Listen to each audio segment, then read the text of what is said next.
kita. Pasti akan ada hari-hari yang menyedihkan ya bagi kita.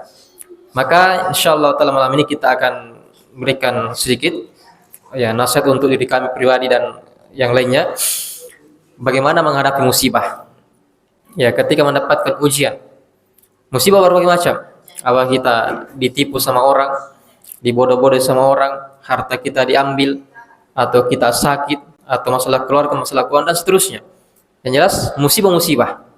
Maka yang pertama harus kita paham bahwasanya tidaklah musibah tersebut menimpa kita kecuali hal tersebut telah ditakdirkan oleh Allah Subhanahu wa taala.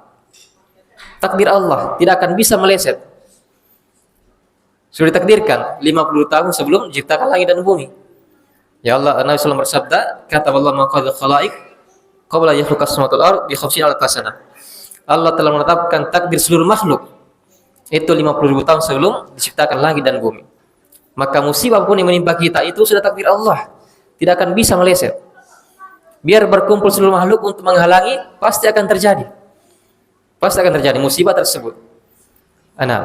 Ini seorang hamba ketika dia paham itu adalah takdir, beriman dengan takdir, hati akan ya sedikit tenang. Ya mau dia apa lagi? Biar berkumpul seluruh orang untuk menghalangi, pasti akan terjadi juga. Karena sudah takdir Allah Subhanahu wa taala. Ini yang pertama. Yang kedua, kenapa musibah menimpa kita? Itu diantaranya karena kita mungkin kurang, kita lalai dalam melaksanakan ketaatan. Mungkin ada perintah Allah yang kita kurang di situ, atau mungkin kita melanggar larangan Allah Subhanahu wa taala, sehingga Allah menghukum kita. Allah menghukum kita. Musibah apapun yang menimpa kita. Nah, Allah berfirman, "Wa ma asabakum musibah fa bima kasabat aydikum wa ya'fun katsir." Tak ada satu musibah menimpa kalian kecuali itu ya sebab perbuatan kalian sendiri. Jadi sebabnya musibah datang karena perbuatan kita sendiri. Jadi mungkin kita karena kurang dalam ketaatan ya dalam perintah Allah atau kita melanggar larangan Allah sehingga Allah mendatangkan musibah tersebut ya kepada kita. Makanya di antara salaf mengatakan ya ma'adnabtu dzanban illa ra'aitu uqubatahu fi ahli wa mali wa badani. Saya tidak pernah melakukan suatu dosa apapun kecuali pasti saya akan melihat dampaknya pada diri saya, pada harta saya, pada keluarga saya. Ya, gara-gara perbuatan dosa sendiri. Ya, mereka langsung menyadari bahwa itu sebabnya karena perbuatan kesalahan dia sendiri, sehingga musibah menimpanya. Jadi tak usah tunjuk orang, gara-gara kamu, gara-gara ini, gara-gara itu, tidak. Tapi langsung tunjuk diri kita sendiri. Ini karena kekurangan kita. Kita yang melanggar perintah Allah SWT, kita yang kurang dalam ketaatan, sehingga Allah datangkan musibah tersebut. Ini yang kedua. Yang ketiga, ketika musibah menimpa kita, hendaklah kita paham bahwasanya tak ada satu musibah yang menimpa kita kecuali itu merupakan penggugur dosa. Ya, kafarah, penggugur dosa bagi kita. Makanya Nabi sallallahu alaihi wasallam bersabda, "Ma yusibul muslimin nasabin wala wasabin wala hammin wala huznin wala ghammin hatta syaka illa kafara biha min khotoyahu." Ya, tidaklah menimpa seorang hamba itu berupa rasa capek. Ya, rasa capek. Kita capek salat tarawih misalnya, kita capek berpuasa, capek cari uang, capek ini itu. Begitu pula rasa sakit apapun.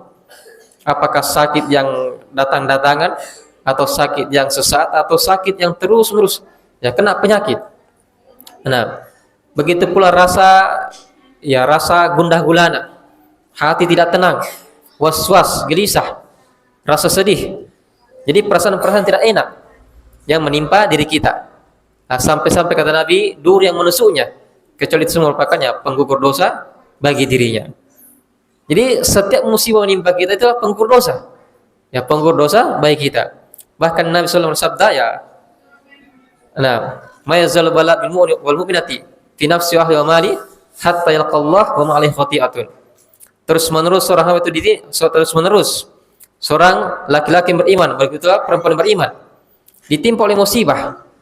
Terus kena musibah pada dirinya, ya, pada hartanya, pada keluarganya, sampai dia berjumpa dengan Allah Subhanahu wa taala dalam keadaan tidak membawa dosa apapun. Ya, tidak membawa dosa apapun. terus dia ditimpa musibah, kena ujian-ujian, sehingga itu menjadi penggugur dosa baginya, sehingga berjumpa dengan Allah tanpa membawa dosa apapun, ya bersih dari dosa gara-gara musibah yang menimpanya. Jadi musibah apapun, masalah keluarga, masalah keuangan, sakit, dizalimi sama orang dan seterusnya, musibah apapun yang menimpa kita, itu penggugur dosa bagi kita. Ini yang ketiga. Yang keempat, ya bahwa tidaklah Allah mendatangkan musibah kecuali itu merupakan ya tanda Allah mencintai kita. Nah, Nabi SAW bersabda, Innallaha idza habba qauman ibtalahum. Sungguh Allah SWT jika mencintai suatu kaum, maka Allah akan memberikan ujian kepadanya. Ini tanda Allah cinta pada kita, diberikan ujian-ujian, diberikan musibah. Ya, tadi kan musibah itu penggugur dosa. Ya, penggugur dosa. Peringatan bagi kita sehingga Allah datangkan musibah. Tanda Allah mencintai kita. Nah, begitu pula yang ke berapa? Yang kelima, keenam, ya musibah itu merupakan sebab Allah ingin mengangkat derajat kita di surga nantinya. Ya, dalam hadis riwayat Abu Ya'la kata Rasulullah, ya innar rajula la yakunu indallahi manzilah. Sungguh ada seorang itu nanti di surga, dia punya kedudukan di surga. Ya, dia punya kedudukan di surga. Tapi ya innar rajula la yakunu indallahi manzilah. Sungguh seorang itu dia memiliki kedudukan di surga nantinya, kedudukan tinggi di surga. Tayyib.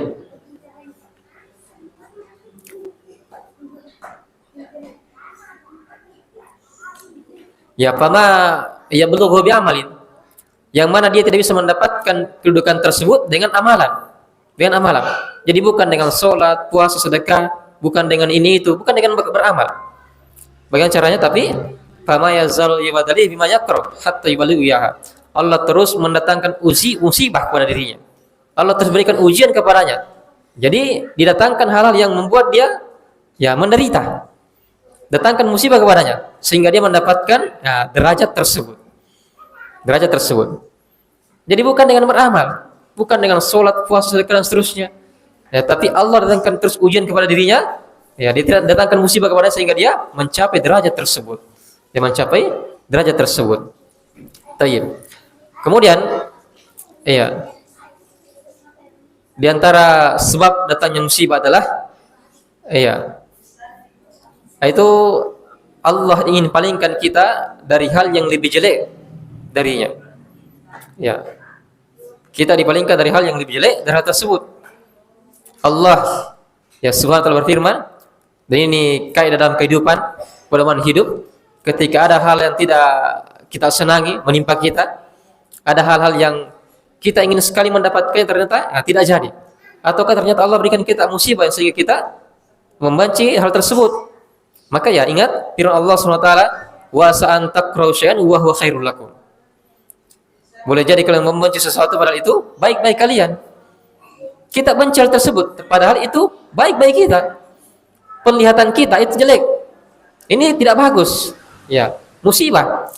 Tapi ya boleh jadi khairul lakum, itu baik-baik kalian. Ya, baik-baik kalian. Sebaliknya wa san tuhibbu syai'an wa syarrul lakum. Boleh jadi kalian mencintai sesuatu, senang terhadap sesuatu, padahal itu jelek bagi kalian. Ya wallahu ya'lamu wa antum la ta'lamun. Allah Maha mengetahui, sementara kalian tidak mengetahui. Jadi ketika kita mendapatkan musibah, ya maka ya pertama kita ya berusaha untuk menahan diri, bersabar dengan musibah tersebut. Ya, ketika kita punya ilmunya, insyaallah taala bisa melewati jenjang sabar. Jenjang sabar, yaitu bisa naik menjadi jenjang ridho dengan takdir Allah SWT. Bukan lagi sekedar sabar, tapi dia ridho dengan hal tersebut. Nah, bahkan ketika dia mampu melewati jenjang ridho, bahkan dia bisa jenjang mencapai jenjang kesyukuran. Malah bersyukur dia mendapatkan musibah. Ya, bukan berkeluh kesah, tapi dia bersyukur mendapatkan musibah dari Allah Subhanahu wa taala. Nah, tentunya ini butuh ilmu untuk sampai di sana. Ya. Makanya sebagian sahabat itu mereka kadang berdoa agar mendapatkan sakit. Berdoa mendapatkan sakit. Kenapa? Karena mereka paham betul tentang hikmah di balik musibah. Hikmah di balik musibah. Ya maka seorang hamba itu ketika mendapat musibah, ya dia tadi ingat itu takdir Allah SWT, tidak akan bisa meleset. Biar bagaimana? Tidak akan bisa meleset. Nah, dan juga diingat tentang ya sebab-sebab tadi. Boleh jadi karena dosa-dosanya, ya boleh jadi karena itu karena apa namanya? Allah ingin menggugurkan dosa-dosanya, Allah ingin angkat derajatnya, atau Allah ingin palingkan dari hal yang menjadi dari hal tersebut. Sehingga dia bersabar, bahkan ridho dan bersyukur dengan adanya musibah. Ya bukan artinya kita meminta agar didatangkan musibah, tidak, tapi persiapan. Karena hidup kita pasti akan mendapatkan hal tersebut. Tidak ada orang yang hidupnya enak terus. Pasti sesuatu akan mendapatkan musibah. Ya. Karena pasti kita akan mendapatkan kematian. Keluarga kita akan meninggal. Ataukah kita yang duluan meninggal, pasti dapat musibah. Ya. Maka seorang hamba itu ya senantiasa ya memperbanyak ilmu. Memperbanyak ilmu. Lihat Ummu Salamah radhiyallahu anha. Ya ketika suami beliau yang tercinta wafat, Abu Salamah, beliau begitu bersedih. Ya kehilangan Abu Salamah. Tapi beliau ingat dengan ya ajar Nabi sallam ketika mendapat musibah dia istirja. Dia membaca inna lillahi wa inna ilaihi raji'un. Ya, dia ingat dengan doa yang Nabi ajarkan. Allahumma ajurni fi musibati wa akhlif li khairan minha. Ya Allah berikan saya pahala terhadap musibahku ini dan berikan ganti yang lebih baik dari hal tersebut. Minta agar diberikan pahala dan juga minta agar diberikan ganti yang lebih baik dari hal tersebut. Kematian suami yang tercinta. Nah, jadi dia istirja, ini ya, mendapatkan musibah langsung istirja. Innalillahi wa inna ilaihi raji'un.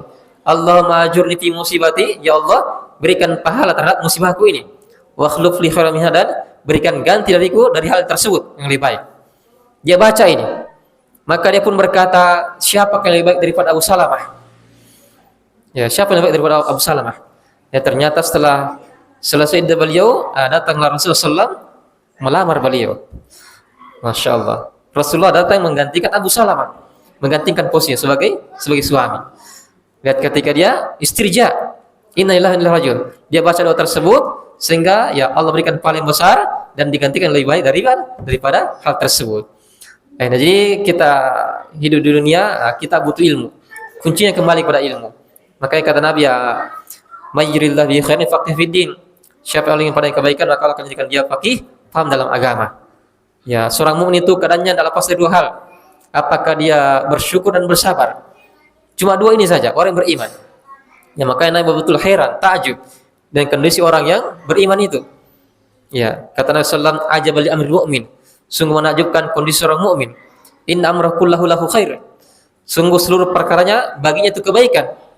Tapi walaysa dzalika illa lil mu'min. Tidak ada yang demikian kecuali orang yang mukmin saja, orang yang beriman.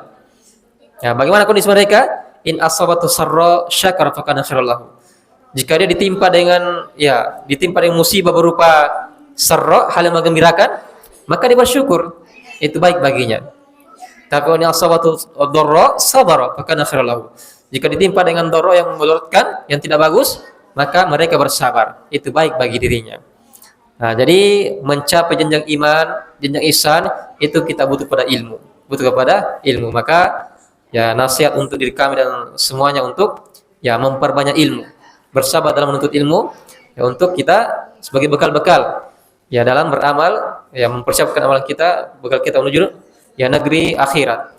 Nah, wallahu a'lam shawab. Ya semoga ini bisa memberikan pelipur lara bagi kita semuanya ataupun yang lainnya dalam mengarungi kehidupan dunia ini. Ya semoga Allah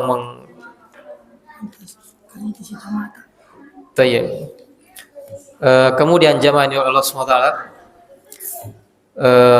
ada berita bahwa kondisi Pak Camat kita, Camat Tiruang, itu lagi kondisi kritis.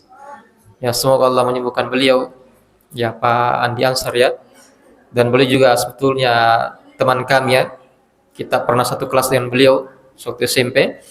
Ya semoga Allah menyembuhkan beliau, ya, memberikan kesembuhan, dan semoga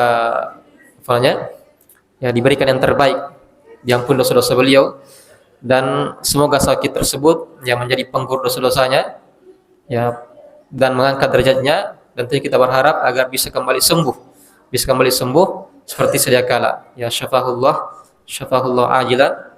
Nah, wallahu a'lam bishawab, kita doakannya semoga Allah menyembuhkan beliau dengan segera. Wallahu a'lam bishawab. Naktabi qadar. Subhanakallah bihamdik asyhadu an la ilaha illa anta astaghfiruka wa atubu ilaik. Walhamdulillah, wassalamualaikum warahmatullahi wabarakatuh.